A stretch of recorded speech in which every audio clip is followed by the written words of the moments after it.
ആരോ വിരൽ നീട്ടി മനസ്സിൻ മൺവീണയിൽ ഏതോ മിഴിനീരിൽ ശ്രുതി മീട്ടുന്നു മോകം തളരും തനുവോടെ ഇടറും മനമോടെ വിടവാങ്ങുന്ന സന്ധ്യേ വിരഹാദ്രയായ സന്ധ്യേ എന്നാരോ.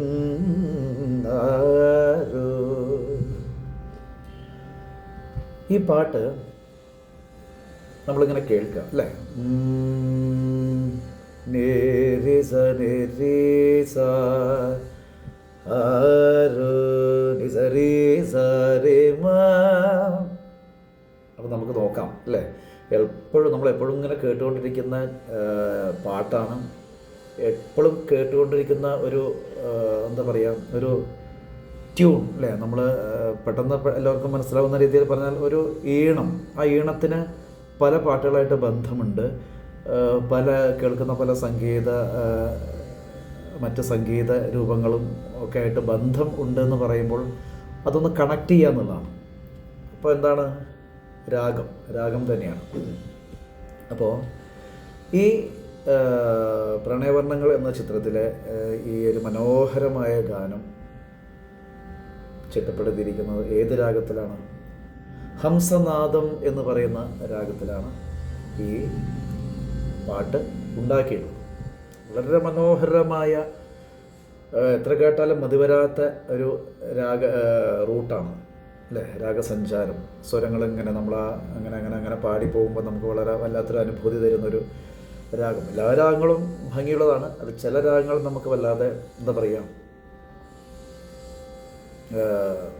എന്തോ ഒരു ബന്ധം കൂടുന്നൊരു അവസ്ഥയിലേക്ക് നമ്മൾ പോകാറുണ്ട് അല്ലേ? ചില പാട്ടുകളൊക്കെ അതൊക്കെ ചില രാഗങ്ങളായിട്ട് ബേസ് ചെയ്ത് പോകുന്നത് കൊണ്ട് നമുക്ക് അതാണ് രാഗങ്ങൾ എന്ന് പറയുമ്പോൾ സ്വരങ്ങളെ മാറ്റം.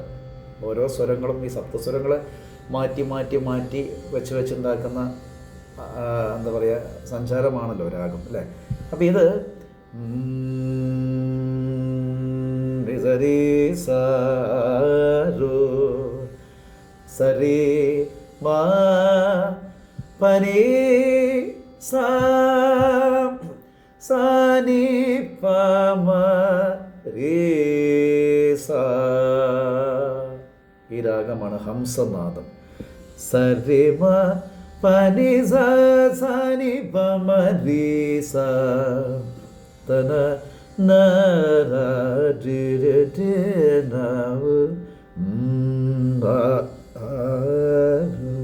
അല്ലേ? അത്ഭുതങ്ങളാണ് ഇതെല്ലാം. അത്ഭുതങ്ങളാണല്ലോ നമ്മൾ ഈ ആകെ കേൾക്കുന്ന ഉള്ള ഈ സപ്തസ്വരങ്ങൾ കൊണ്ട്. വകഭേദങ്ങളുണ്ട്. രീക്ക് 3 അല്ലെങ്കിൽ ഗായക്ക് 3 അങ്ങനെയൊക്കെ ഉണ്ട്. ശാസ്ത്രീയമായിട്ട് നമ്മൾ പഠിക്കുമ്പോൾ അതൊക്കെ പഠിക്കും. എങ്കിൽ പോലും ഈ ബേസിക്കായിട്ടുള്ള ഈ 7 സ്വരങ്ങളിൽ നിന്നുണ്ടാവുന്ന വിവിധ ഭാവങ്ങൾ എന്ന് പറയുമ്പോൾ നമുക്ക് ഒരുപാട് അത്ഭുതം തരുന്നൊരു കാര്യം കൂടിയാണ്. അതാണ് സംഗീതത്തിൻ്റെ ഒരു പ്രത്യേകത. അതാണ്. അതുപോലെ തെன்றൽ വന്ന് എന്നെ തൊടും, വളരെ പോപ്പുലറായിട്ടുള്ള പാട്ടല്ലേ? തെன்றൽ വന്ന് എന്നെ തൊടും. മനോഹരമായ പാട്ട് അല്ലേ? ഇത് ഹംസനാദമാണ്. ഒരുപാടുണ്ട്. അതുപോലെ കുലം എന്ന സിനിമയിൽ ദാസേട്ടൻ പാടിയൊരു പാട്ടുണ്ട്. ശ്രീ യേശുദാസ് പാടിയൊരു പാട്ട്. എന്തമ്മേ ചുണ്ടത്ത് പള്ളിക്കഴമ്പ് അല്ലേ? എന്തമ്മേ ചുണ്ടത്ത്.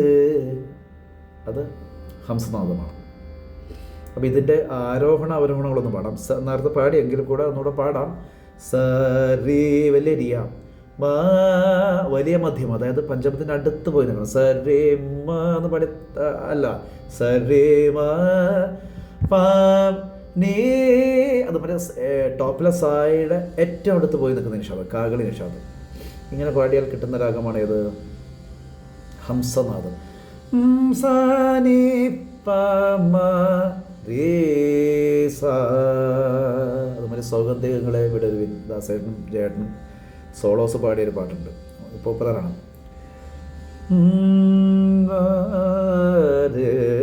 തദന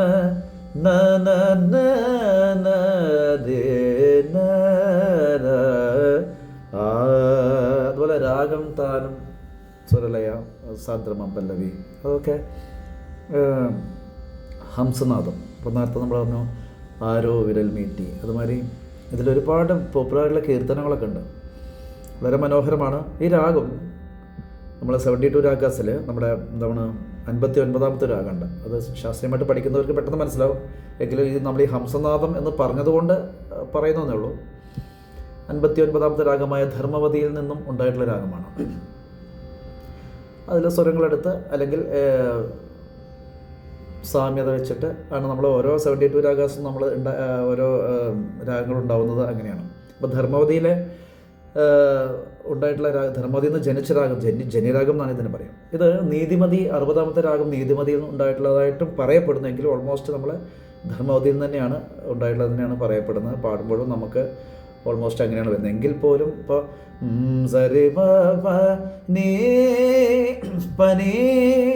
അപ്പോൾ നമ്മൾ അത് സരിമ ഒരു ധൈവതം ചെറിയ സരിമ നീ എന്നുള്ള സ്ഥാനത്ത് അതിനോടടുത്ത് ഒരു എന്താ പറയുക നിഷാദം പാടുമ്പോൾ കൈശികി നിഷാദത്തിൻ്റെ അടുത്ത് ദൈവതം പാടുമ്പോൾ നമുക്ക് ഈ രാഗത്തിൽ ചില സ്ഥലങ്ങളിൽ അങ്ങനെ ഒരു ഉപയോഗം കാണുന്നുണ്ട്. തിരിച്ചു വരുമ്പോഴും സ സ സാനി ദ പമ രീ ഇങ്ങനെ അപൂർവമായിട്ട് ചില പ്രയോഗം. അപ്പോൾ നമ്മൾ 60ാമത്തെ രാഗമായ നീതിമതിയിൽ ജന്യം എന്നും പറയുന്നുണ്ട്. പക്ഷേ ഏറെക്കുറെ അല്ലേ ധർമ്മവതിയിൽ ജന്യം എന്ന് തന്നെയാണ് ഈ രാഗം അറിയപ്പെടുന്നത്. അതുപോലെ ഒരുപാട് പാട്ടുകളുണ്ട്. ചുരുങ്ങിയ സമയത്ത് നമ്മൾ കുറച്ച് പാട്ടുകളെ കുറിച്ച് പറയുന്നു, പാടുന്നു, അത്രേ ഉള്ളൂ. ഞാനെപ്പോഴും പറയാറുള്ള പോലെ ഇതൊരു വീഡിയോസ് അങ്ങനെ പ്രീ റെക്കോർഡഡ് അല്ല. ഞാനങ്ങനെ മൊബൈൽ എൻ്റെ മുന്നിൽ വെച്ച് അങ്ങനെ പാടുന്നതാണ്, പറയുന്നതാണ്. അപ്പോൾ ഇതിൽ ഞാൻ ഈ പാടുമ്പോൾ സാങ്കേതികമായിട്ട് എന്തെങ്കിലുമൊക്കെ ബുദ്ധിമുട്ടുകൾ ചിലപ്പോൾ പാടുമ്പോൾ ശ്രുതി ചേരായിക അങ്ങനെയൊക്കെ സംഭവിക്കാം. അപ്പോൾ നമുക്കൊരു അല്ലെങ്കിൽ ഒരു റെക്കോർഡിങ് എന്താ പറയുക റീടേക്കോ അങ്ങനെയൊന്നുമില്ല. റെക്കോർഡിംഗ് ആണെങ്കിൽ റെക്കോർഡിംഗ് അല്ല, എന്താണ് സ്റ്റുഡിയോയുടെ റെക്കോർഡിംഗ് അല്ല. അപ്പോൾ ഇതെല്ലാം മനസ്സിലാക്കിയോണം എൻ്റെ പ്രിയപ്പെട്ട എന്നെ ഇഷ്ടപ്പെടുന്നവർ, എൻ്റെ പാട്ട് ഇഷ്ടപ്പെടുന്നവർ മനസ്സിലാക്കാൻ. അതുപോലെ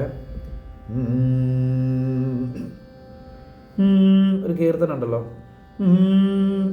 ബണ്ടുരി ദിഗോലു വിയ വൈഗരാമ ബണ്ടുരി ദിഗോലു വിയ വൈഗരാമ ബണ്ടുരി ദിഗോലു വിയ വൈഗരാമ ബണ്ടുരി ദിഗോലു വിയ വൈഗരാമ ബണ്ടുരി ദിഗോലു വിയ വൈഗരാമ ബണ്ടുരി ദിഗോലു വിയ വൈഗരാമ ബണ്ടുരി ദിഗോലു വിയ വൈഗരാമ